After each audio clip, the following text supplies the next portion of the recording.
Welcome to the Mystic Detectives podcast, where we seek to unlock the wonders of the unknown. I'm one of your hosts, Crystal Miller.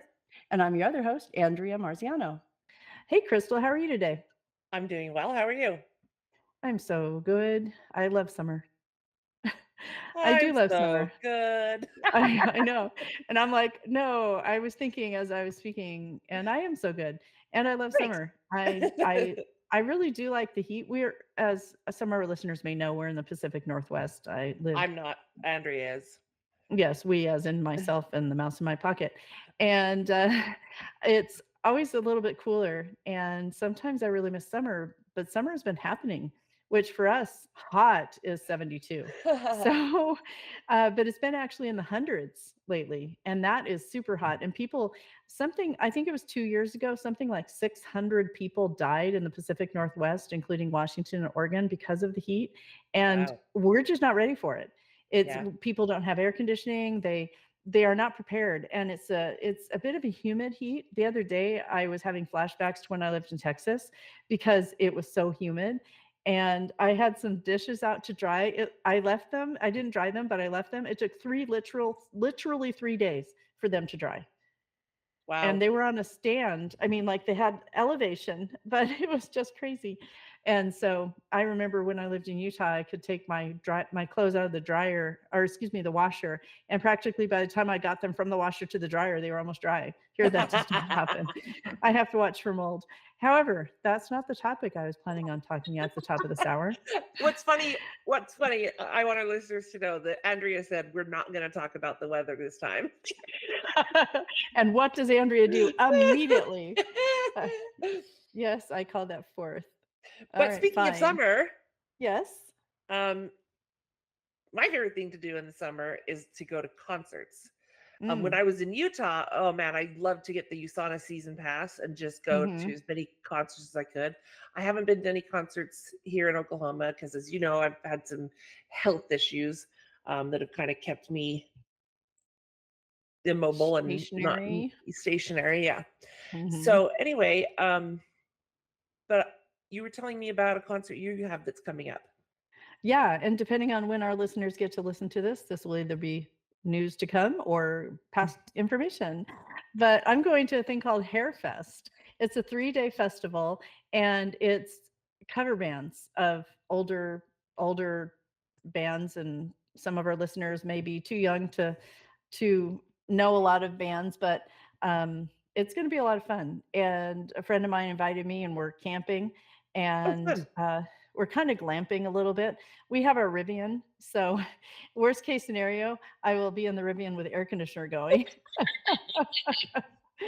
And but it's going to be a lot of fun, and we've been putting together some ideas of what's necessary, and we both are sort of, we like things clean and tidy, which is nice. So we're talking about bringing little brooms and things like that to keep our tent clean.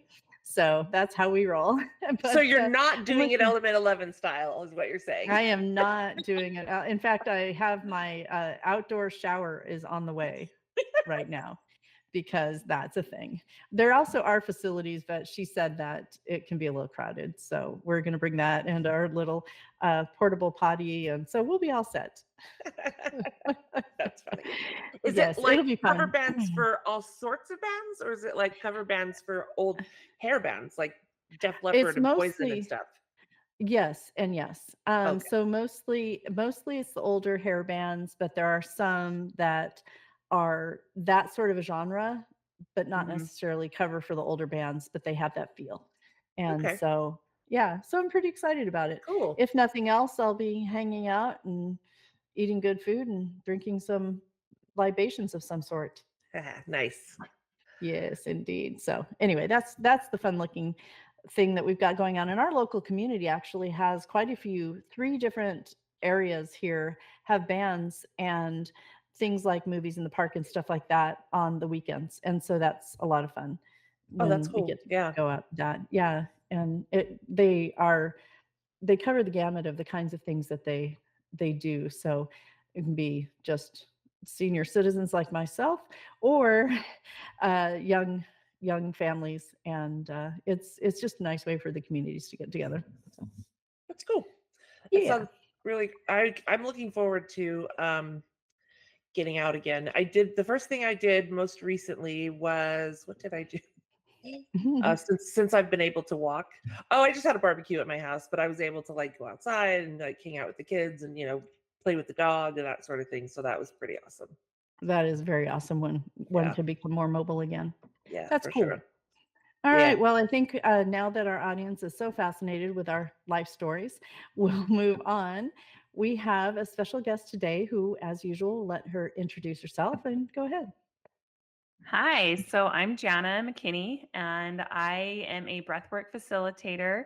But my favorite thing is that I get to teach other people how to become breathwork facilitators. So I have an online course that teaches the science, the physiology, the psychology, the how-to, everything from how to breathe correctly, daily practices, down to the shamanic journeys that make you feel like you're on mushrooms, type of thing.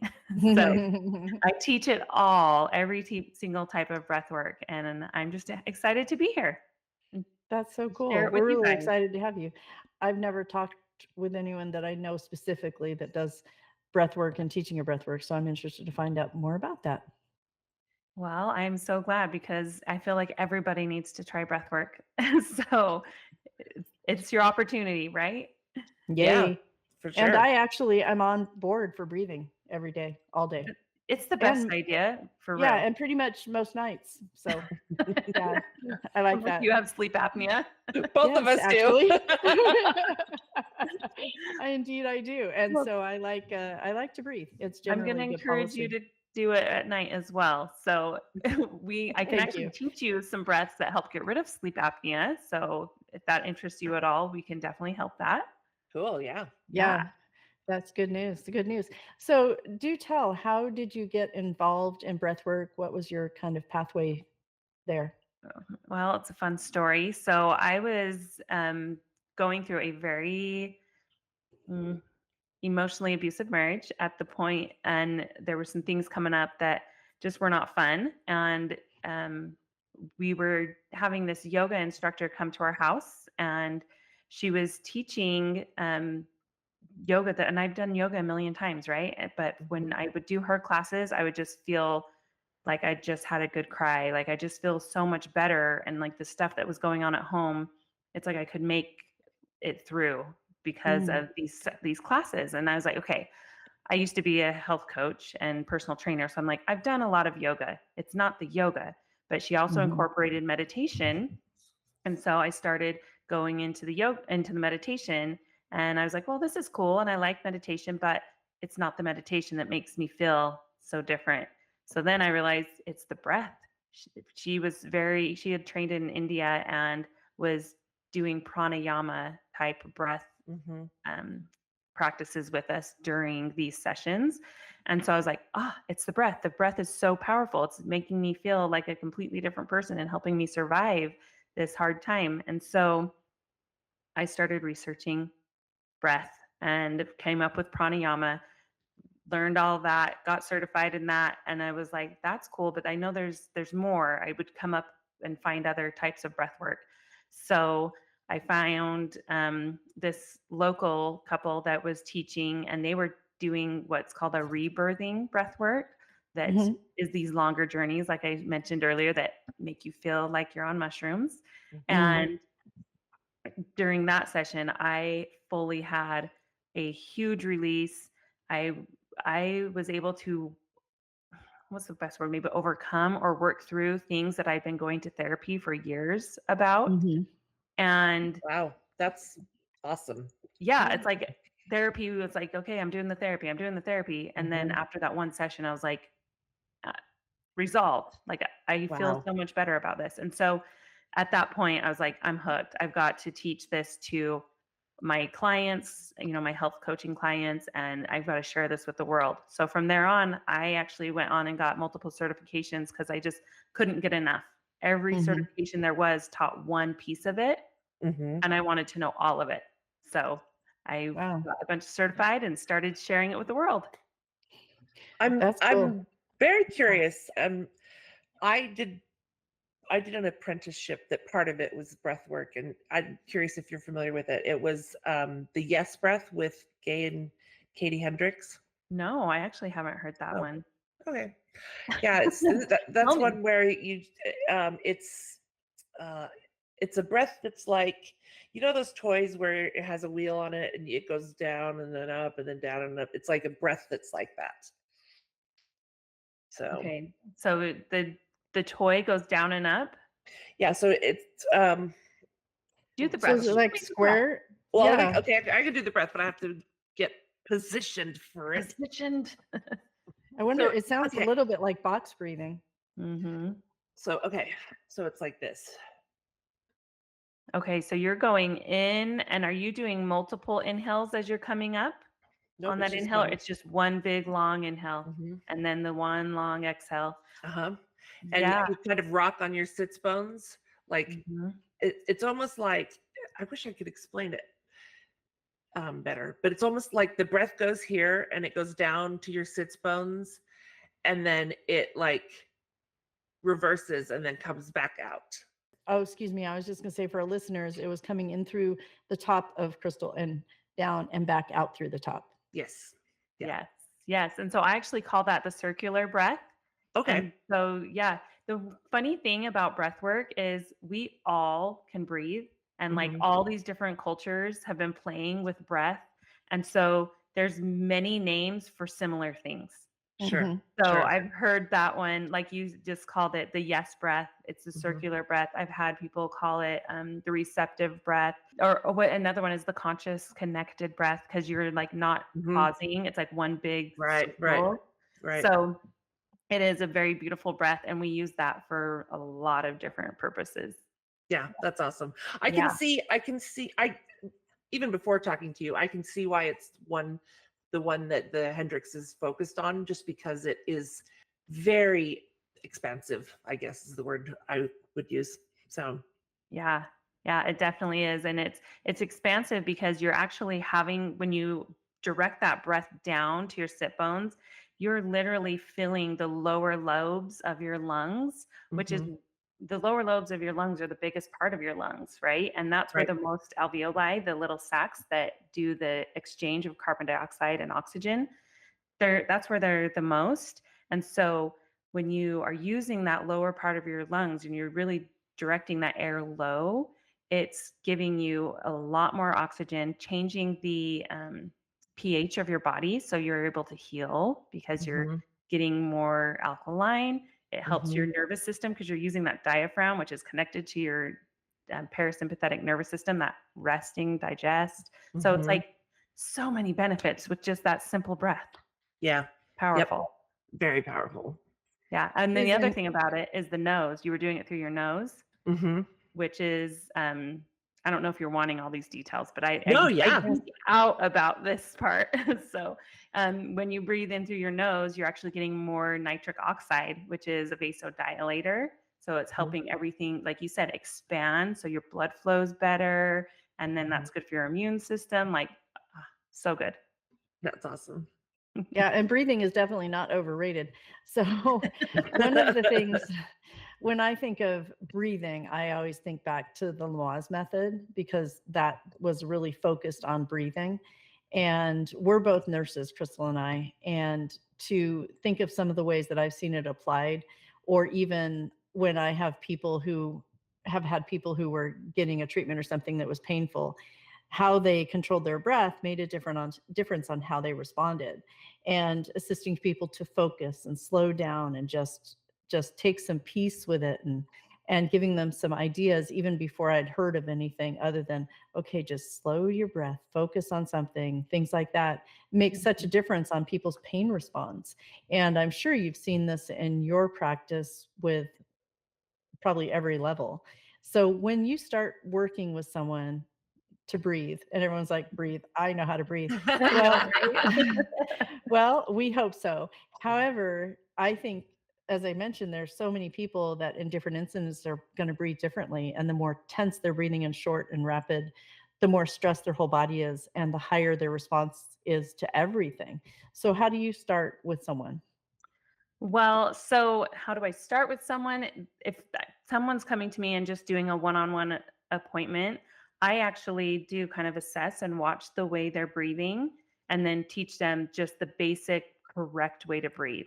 Because what happens is in life, we tend to shift our breath based on stress that's happened. So Mhm. if you have had a stressful relationship, of course I went there, if, or just anything in life, if you've had a stressful thing happen in your life, then you'll tend to like tighten up your chest and take little shallow breaths, or maybe hold your breath more. And they've done studies to show that our breath patterns are directly linked to our mental health. And our mental health is directly linked to our breath pattern. So there's like an anxiety breath, there's a depression breath, there's a, PTSD breath. And so I will just kind of assess and watch, and then teach them the correct way to breathe, which is in and out through the nose, using that lower part of the lungs, so those big deep diaphragmatic breaths, and then the right cadence, like how fast we're going and everything. And then work on them with like homework of noticing when they're shifting out of that breath. So it's like, Mhm. oh, I shift out when I drive because driving gets stressful. Or when my kids get home from school and they're being loud again, all of a sudden now I'm breathing it back in the old pattern again. And that awareness is life changing. Right. That makes And sense. it's funny Mhm. because when I've been paying attention to my breath a little bit more, anticipating this episode. And one of the things that I do that I think is hilarious, it's totally bad for me, but I play video games, and some of the ones are fighting ones like Diablo. And I find myself, if I'm in a really like intense fight with a mob, I'll hold my breath through the whole fight because it's so stressful. And then I'm like, oh, hey, you gotta let that out, homie. But it was just funny because I didn't realize I was doing it at all. And I thought, like, I don't need to. It's not real life. There's nothing nothing hanging on this, But it was just funny how I was still having that stress reaction with my breath specifically. Yeah, well, and our bodies don't know the difference between a game or real life. Like Hmm. if we're putting ourselves in a stressful situation, even if we just tell ourselves like, I'm stressed, just saying those words, like our body will start to react. And so, Hmm. like you said, Mhm. I didn't even need to be holding my breath, but our bodies don't know the difference between Right. make believe and real, and so it will react and hold our breath. Yeah. And so Yeah. when we are holding our breath not on purpose, in that type of reaction, it really isn't good for us. Hmm. But there are ways that it's really healthy to hold your breath on purpose to Hmm. improve your your carbon dioxide tolerance. Hmm. So there's practices that this is where it gets confusing, right? Because there's practices in breath work where it's like, yeah, let's see how long you can hold your breath and you want to improve on this. But Hmm. that's when it's controlled and only for little bits. Right. Then if you're doing it out of a stress response, it's not good. Right. Right. It's also intentional when it's an activity. I know Yeah. when I Right. do my mentoring, I talk to people about having trauma, and we can have real trauma and perceived trauma. But as you mentioned, our body doesn't know the difference. So we may have had an actual event that we can point to and say, this was super traumatic and it did this and that to me. Or we can have an event that we perceived as traumatic where maybe we thought we were in danger and we really weren't, like when we're playing Diablo and we're nearly going to die, when we're not really going to die at all, At ever. all. Right. And but Right. right, but then as we said, our bodies do not know the difference, and it gets to the point, I believe, that our brain stops knowing the difference too if we're not careful and Yeah. being aware of what we're doing and our intentionality of all of that. Yeah. So you have, when you have someone come in like that for, say, a single session, because I'm wanting to go down a couple of different tracks with you. So the first one, the single session. So when someone comes in and you teach them one time, great, okay.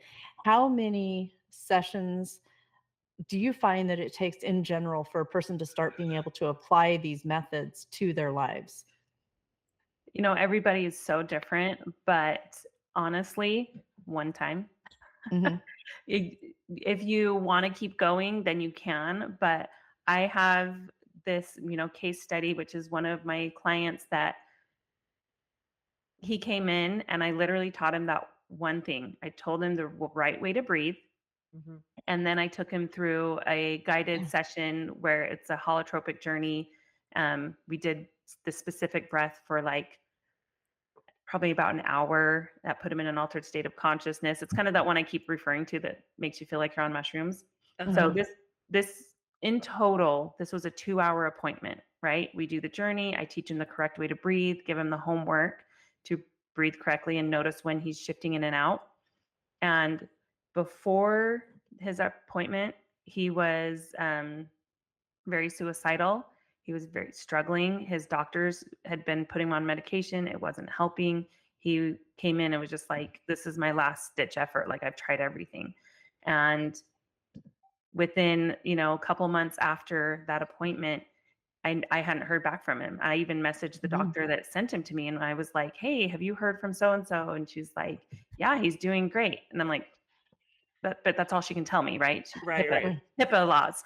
And I was like, So anyway, he comes to an event that I'm at and is just like bouncing through the door and he's holding this girl's hand and he's just like, I saw you on social media, you were going to be here. I came to tell you how good I'm doing. And he's like, I'm happy. I'm back in school. I've got friends again.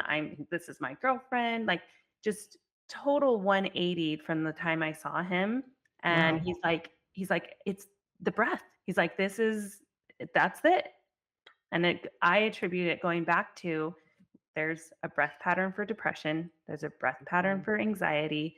And if you're breathing that all day long, you're going to have those mental health issues. Right. So Mhm. just by shifting his breath, and like that one session we did was he released a lot of emotion that was, causing tension in his body. But just that one session, he was doing great a few months later. That's fantastic. And what's so weird to me is that we were all born, well, maybe not all of us, but most of us were born breathing or assisted to breathe, or else we wouldn't be here at this point. But it seems like something that should be, air quotes to listeners, natural can become so unnatural with the things that we put our bodies through.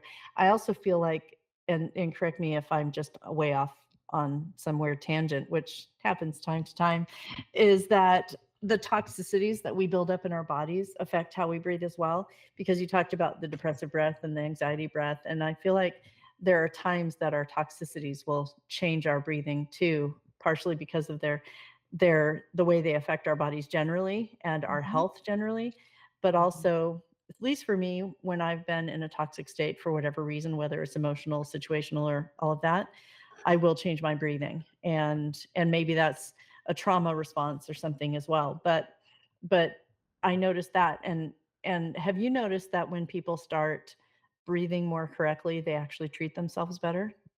100%. Yes, definitely.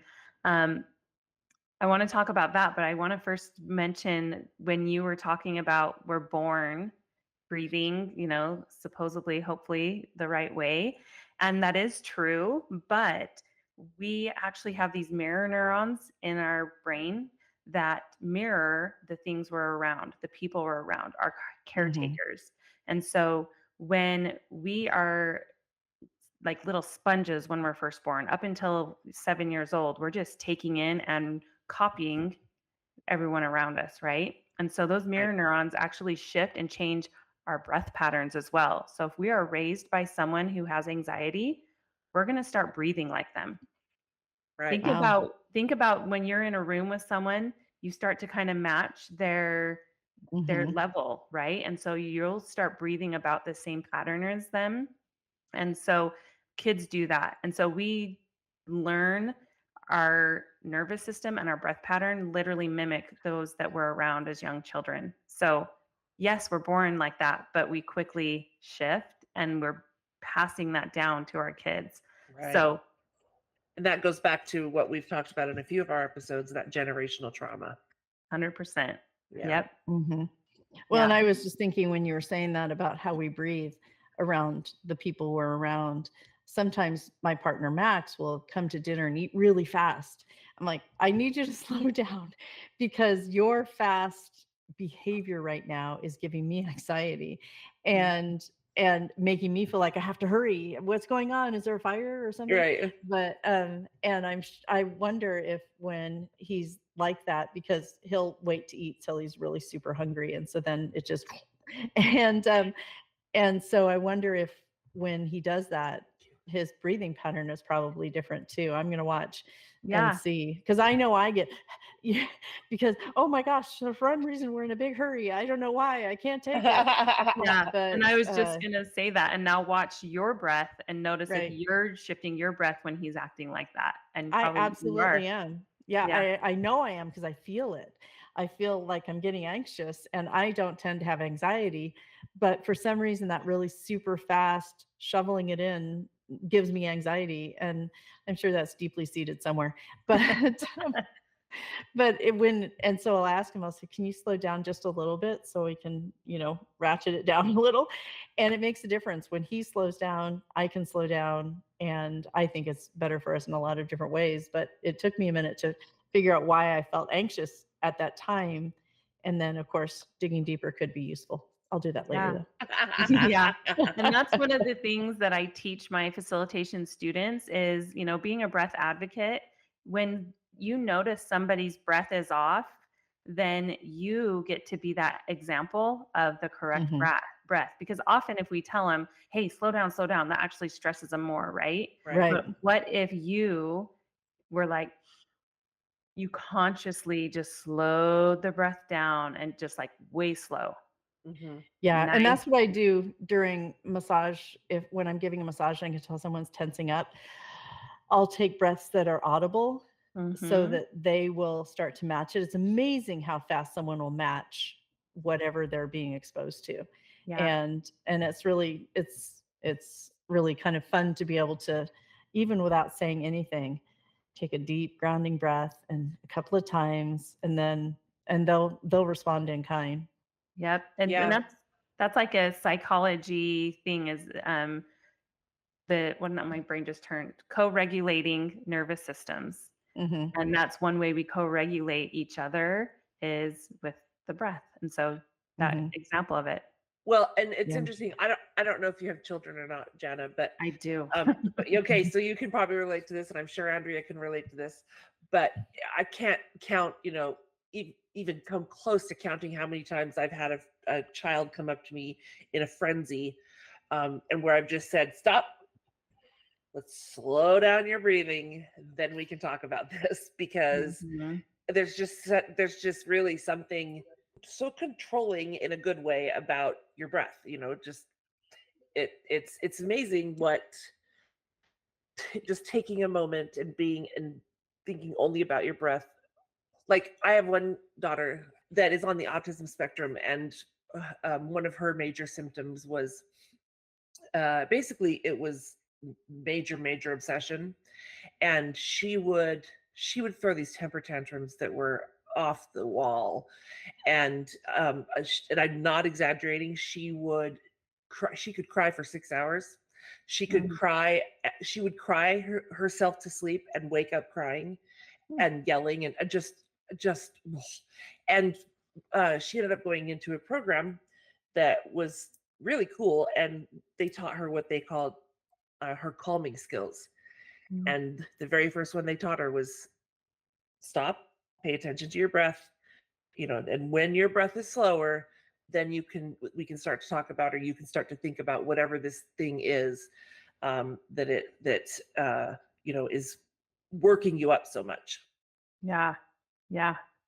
Yep. Our breath is directly tied to our nervous system. Yeah. So it's like that diaphragm. I don't know if you guys know much about like polyvagal therapies, but like that vagus nerve runs right Mhm. through our diaphragm and our larynx. So when we're Hmm. doing those breaths, like you're talking about, like it's directly calming her down.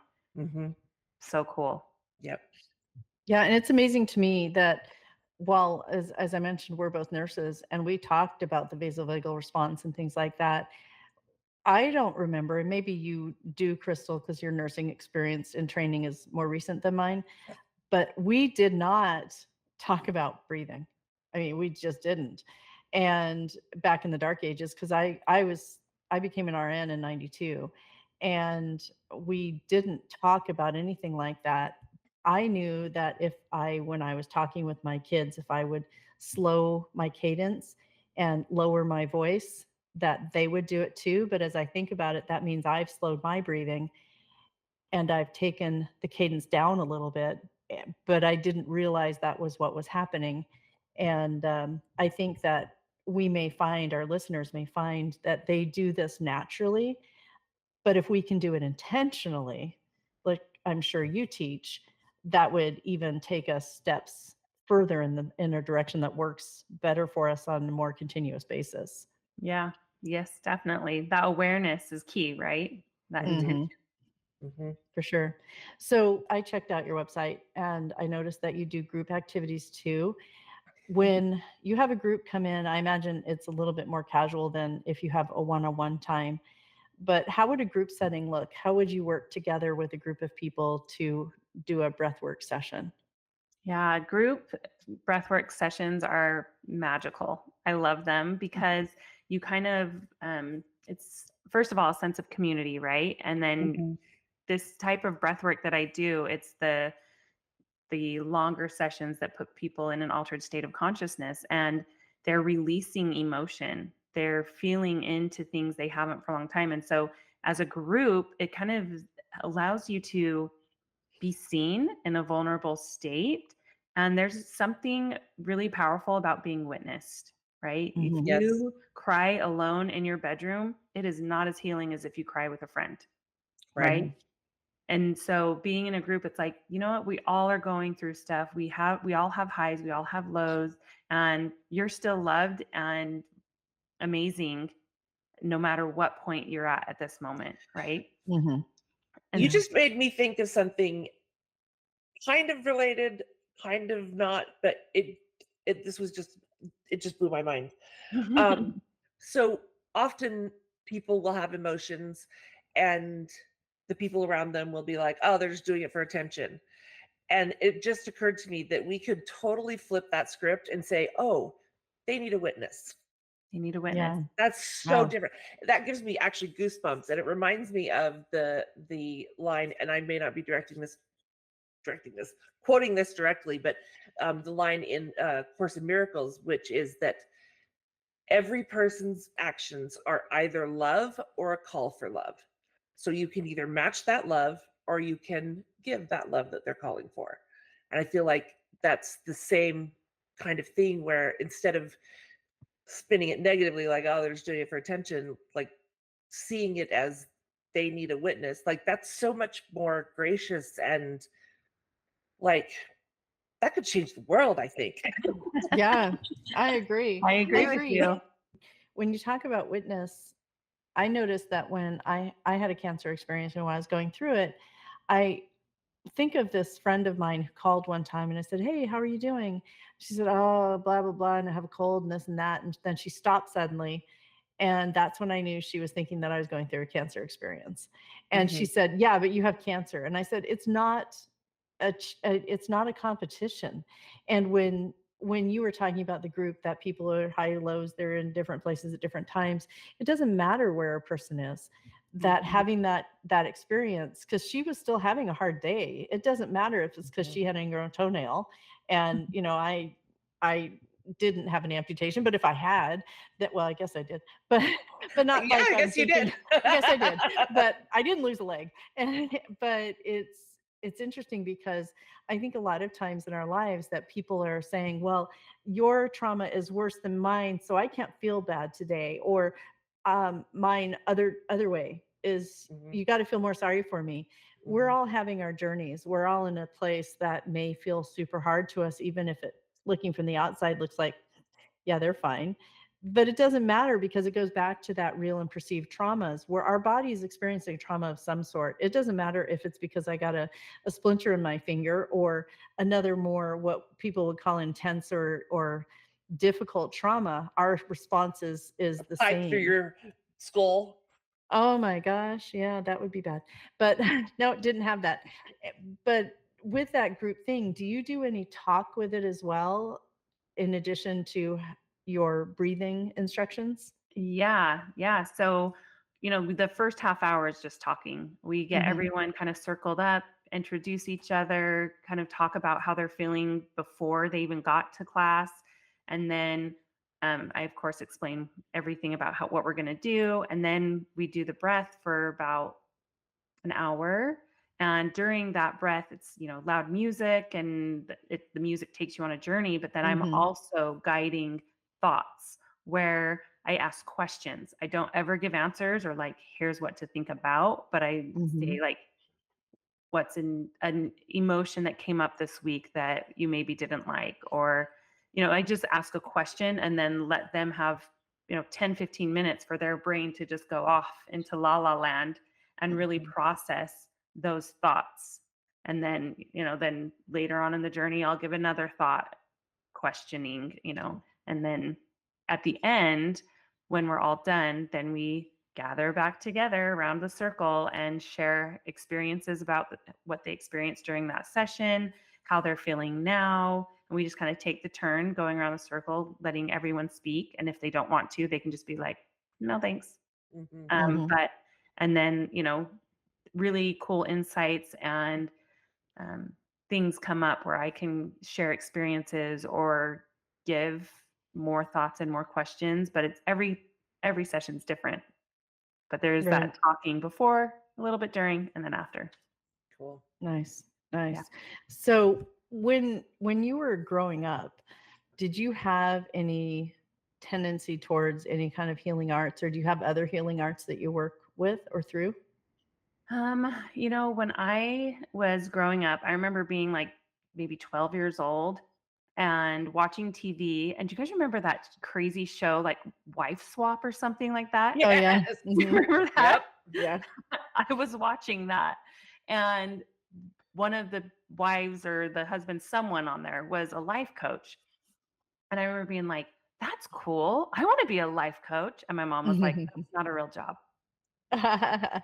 So I went the rest of my life thinking, well, that's not a real job, right? So, but I had that tendency to like want to help people, and then became a personal trainer through college. I was a university athlete, and so it just kind of led right into being a personal trainer and a health coach. And so that gave me that like, I still get to help people, but the personal training seemed way too physical for me. Like I didn't really care how people look. I wanted to make sure they were happy, right? And so we were really directing their health for happiness. And the more I leaned into like the meditation and the emotions, they were getting better physical results. So I just kind of stayed on that path, and then till I found breath work, and then that changed my world completely. You mean emotions and physical attributes are connected? How is So that? maybe are you saying feelings buried alive never die? Oh. So you've read that book. I have, yes. Yes. I've got a whole bunch on that bookshelf behind me of books that are very similar. I have seen a direct correlation in my own life and my clients that our feelings and our emotions directly affect the way our body looks, the way our body acts, and the health of our body, like even diseases and lifestyle. Like emotions are huge.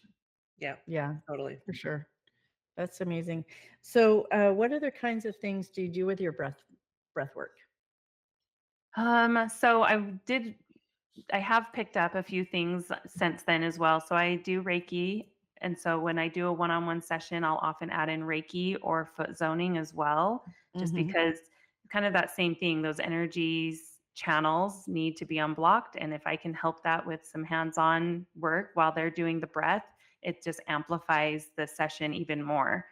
So even in a group session, I'll get consent of who would like some Reiki and who would not during the session. So if somebody looks like they're really having a hard time letting go of some emotion, and that looks like their face is all crunched up, they look like they're in pain and they're not like allowing themselves to cry, then I go over and I can, use the Reiki or body work, even just, placing my hand on their sternum or even just holding their hand or their feet or their head. Sometimes will be exactly what they needed to just finally feel safe enough to let it go. So That's awesome. I mix a little bit of energy work in there always. Yeah, I think we all do, practitioners of different things. I do too. I did a 2-hour session yesterday. It was partial massage, partial Reiki. And I was working on her back, and all of a sudden I knew I needed to do some abdominal work for her. And I asked her if she's had psoas work for a while, which is, for those who don't know, a deep abdominal muscle. It's where you And dig in and get down there. It hurt. where we apply gentle but firm pressure and dig in there. Yes. And it was fascinating because I was working on her, and all of a sudden I knew that I got to apply just general love to her abdominal area. And I used effleurage, which is just a gentle clearing stroke. And it was really amazing because I could just feel everything soften, everything just start to release. And having the moments in time that we can do that for people, that we can use all of those gifts, because we've talked to a lot of people of a lot of different disciplines. And it's just that connection. And again, like you said earlier, Jana, I think it's that witness, because I was there for her doing something that she may have not ever had before. And I asked her, I said, have you had psoas work before? Because she's also a massage practitioner. And she said, I have, but it's been a really long time. And I said, well, what you're saying is the physical difficulty feels like it may be coming from this area. And happily, she was open to she said, I want you to use your intuition, do anything you think that needs to happen. And so that was awesome. But that connection, that peace, and that just being seen, like you talked about, that witness is one of the biggest pieces, however it gets there. And I think that's fabulous that different people have different ways of approaching things, so that we cover everyone, because people are going to resonate with different sorts of things. Yep. Everybody, you can't like treat everybody. Everyone has a different person and modality that's going to be their medicine, Yeah. Do that air quotes. Medicine. Medicine, but because we are not offering any medical advice on this podcast. Exactly. The opinions are all our own, and they are just opinions. But it's like, that's what's going to make them shift, right? So Yeah. I love that. Yeah, that's awesome. And in your general life, this is the on the spotlight moment. How do you use your breath work daily for yourself? Are you a daily user of breath work, or do you go, oh my goodness, I have a tool I forgot to use? Or how do you implement it in your life? So my biggest thing is that awareness, noticing the times throughout the day that I've shifted out of my breath, and then pulling it back in and giving myself like a few minutes to just really focus on the correct way to breathe. And that's been huge for me. I used to have a lot of gut issues, and it's because I was always holding all my tension in my abdominal area. And so being able to like really breathe into my belly has been huge to release that tension. And so, yeah, that awareness of just daily use has been huge. But then I also try, but I'm not always perfect, about just doing like a daily practice, like Wim Hof breathing, or like you talked about the box breath or the 4-7-8. There's a million different types of breath we can do for just 5 minutes a day. I'll try to do something like that, but it's hard, right, to stay with that. But my biggest and my favorite thing to do is the journeys, where I'm doing the breath for, an hour, maybe an hour and a half, and just really letting go of my tension and the past trauma. Cause I've had some. And so being able to let go of that, and I've kind of used that to replace talk therapy, has been completely changed my life. Turned it from being like the victim to the victor, and then helps me thrive and come up with amazing creative ideas and grow my business and help my family. So my passion is those big, longer journeys for sure. Wow, that's awesome. I think sometimes when people look at people who are in the healing profession, they think that we've got it all together. Yes. I love that. I mean, honestly, you can look at me and see that I don't have it all together, but still. We all have things. And I think that when sometimes, at least for me, I have all these tools in my tool belt. And then every once in a while things start falling apart. I'm like, what am I doing? Which tool do I need? And I think it's important for people to know that people who are in the healing arts typically are doing it because we've had some big stuff and we were looking for healing for ourselves. And in order to find it for ourselves, then we discover, oh my goodness, we have something maybe that we can We can offer share. someone Right. else. Yeah. Mhm. And I find it really important to let my clients know that I am nowhere near perfect. And that it's important to know when they start doing new practices that when they miss it or when maybe they don't do it, air quotes, right, Mhm. that it's just part of the process. And I feel like in our society, especially, we really judge ourselves about, oh my gosh, say you're on a diet and I ate 2 donuts today. Well, shoot, I'm a terrible, horrible person. Yeah. And that speech to ourselves, just as you said earlier, Jana, our body hears that and it's go, oh my gosh, you're right, you're a terrible, horrible person. And all of our systems start going haywire. And it's that language. It's one of the things that I teach my clients first before anything else is the power of the language that they're using. And even when I said I'm a terrible, horrible person, I started feeling like, no, no. And it's funny how our bodies will hear that. But I think it's important that when we're in healing arts that we really remind people that we have things too. And we get to have mentors and people who support us so that we can be the support for the people that come to us in a way that works for everyone, including themselves.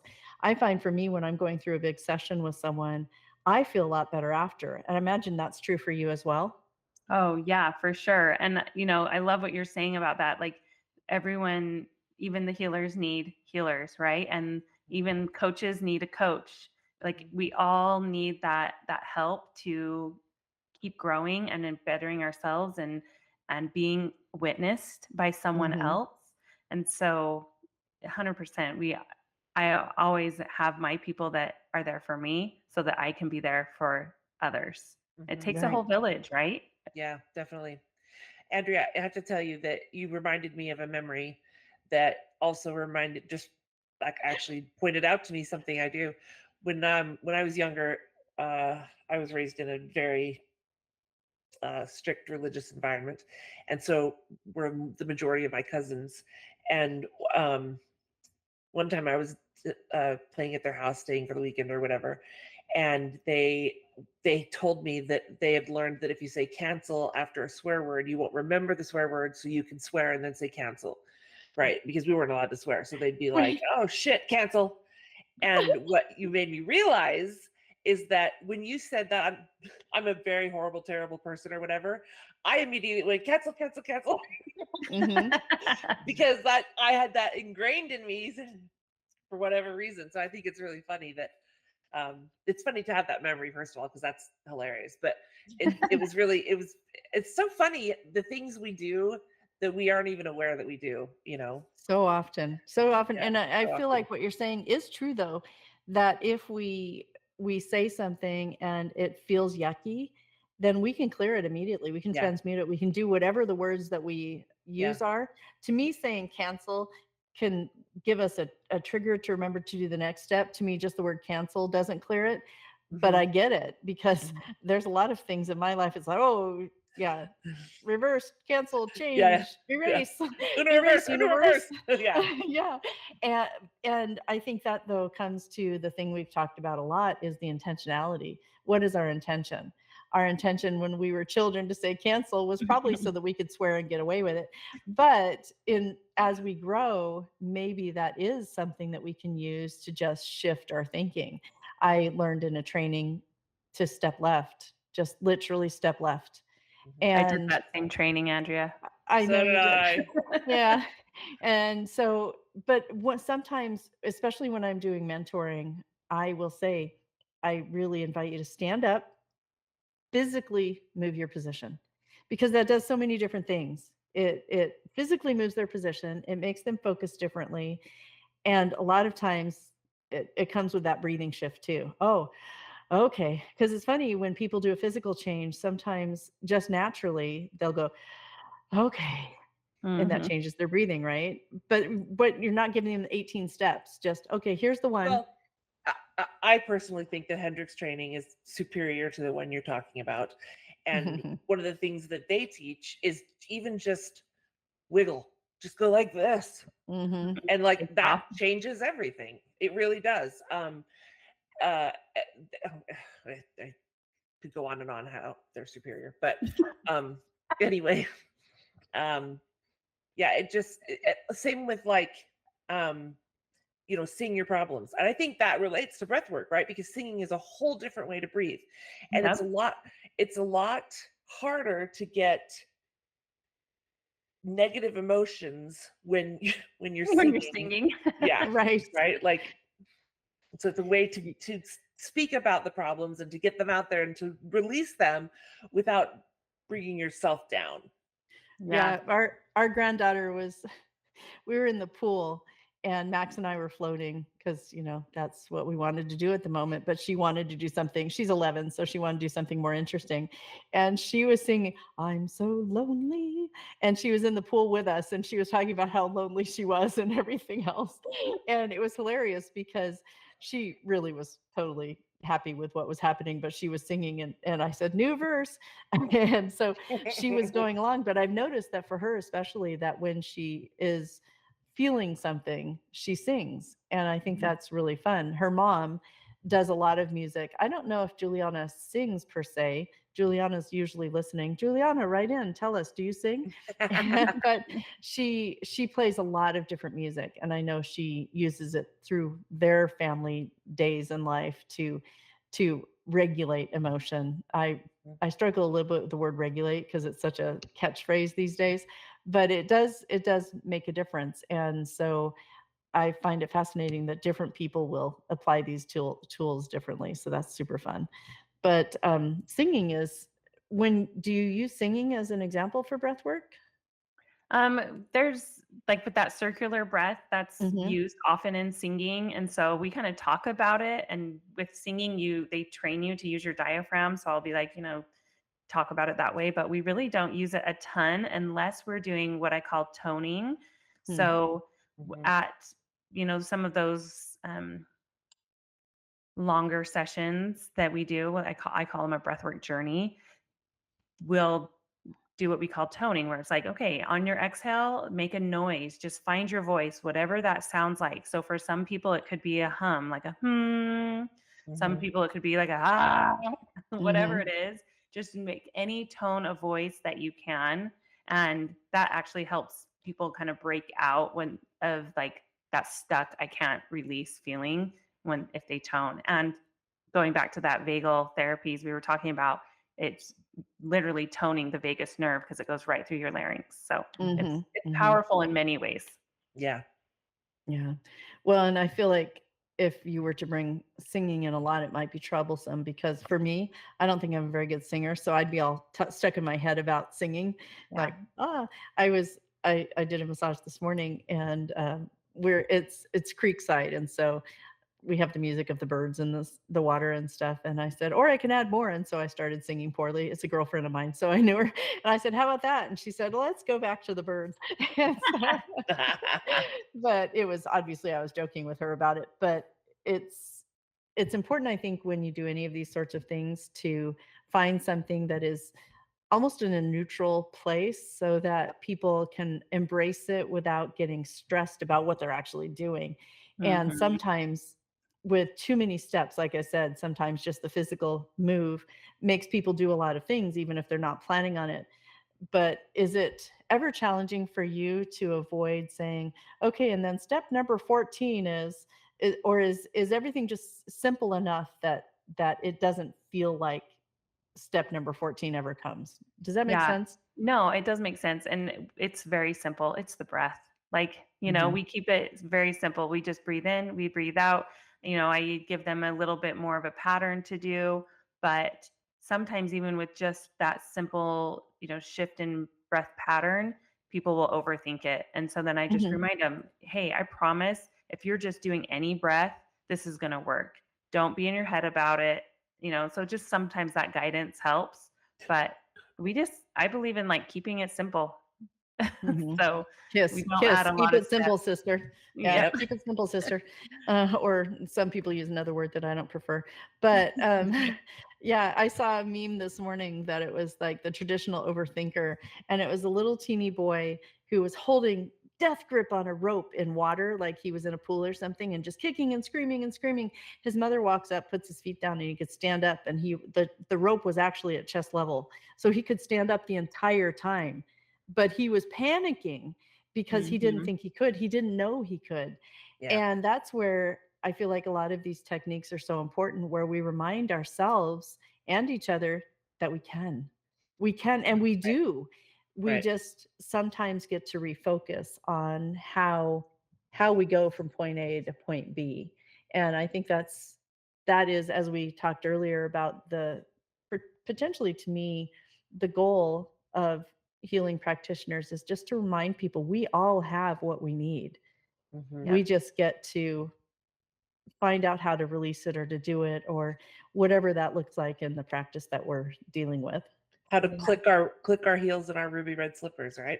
Exactly. Oh yeah, exactly. And that's what I like love that. about breath work is we all have the breath. Like you don't need a guru to like come and check your answers with. It's like just breathe and your answers will come, because the ego mind kind of steps to the side, your higher self comes in, you've got all your own answers.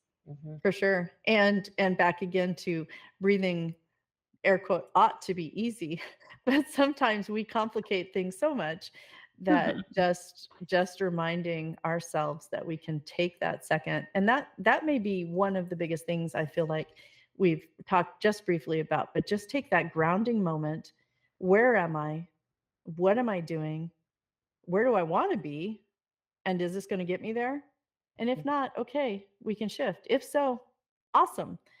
Right. However, when we take those moments to really just ground, we have a podcast, the episode that we did on grounding, and I loved it because we do it, as in many of these practices, slightly different ways, but we all get to the same place, and our goal is usually quite similar. So to bring in these different techniques is really awesome. Is there anything else that you can think of that you'd like to share about breath work as we start to wind this up? I do have a question if you don't have anything that come top of mind, but if you do, go ahead. No, let's hear Okay. it, Crystal. Okay. I'm a weirdo, sorry. As you probably noticed, I know probably the audience listeners didn't notice because they can't see me, but I've been yawning a lot during the session. I'm not sleeping well. Does breath work practice have anything to say about yawning, just out of curiosity? Yes. Okay. So I'm like, yes, a lot. So yawning is a reset of our nervous system. Okay. And it usually happens if you're kind of having some sort of tension that's restricting the air, so that you're like, or, you're tired, so you need more oxygen. And so yawning, if you're sensitive to energy, which, doing what you guys do, I think you are. So often yawning is a transmutation of energy, because you can feel that, like, okay, I need to shift this. And you're not thinking that in your head. Your body Right. just naturally does it. It's your nervous system needs to reset. And so it can be an energetic thing, like for empaths, or it can even be for your own health. Like when we were talking about that switch over of the carbon dioxide to oxygen, if your body's not very used to carbon dioxide, and you're become an overbreather, you're actually breathing too much, then your body will yawn to reset, recalibrate, get all your levels back to where they're supposed to be.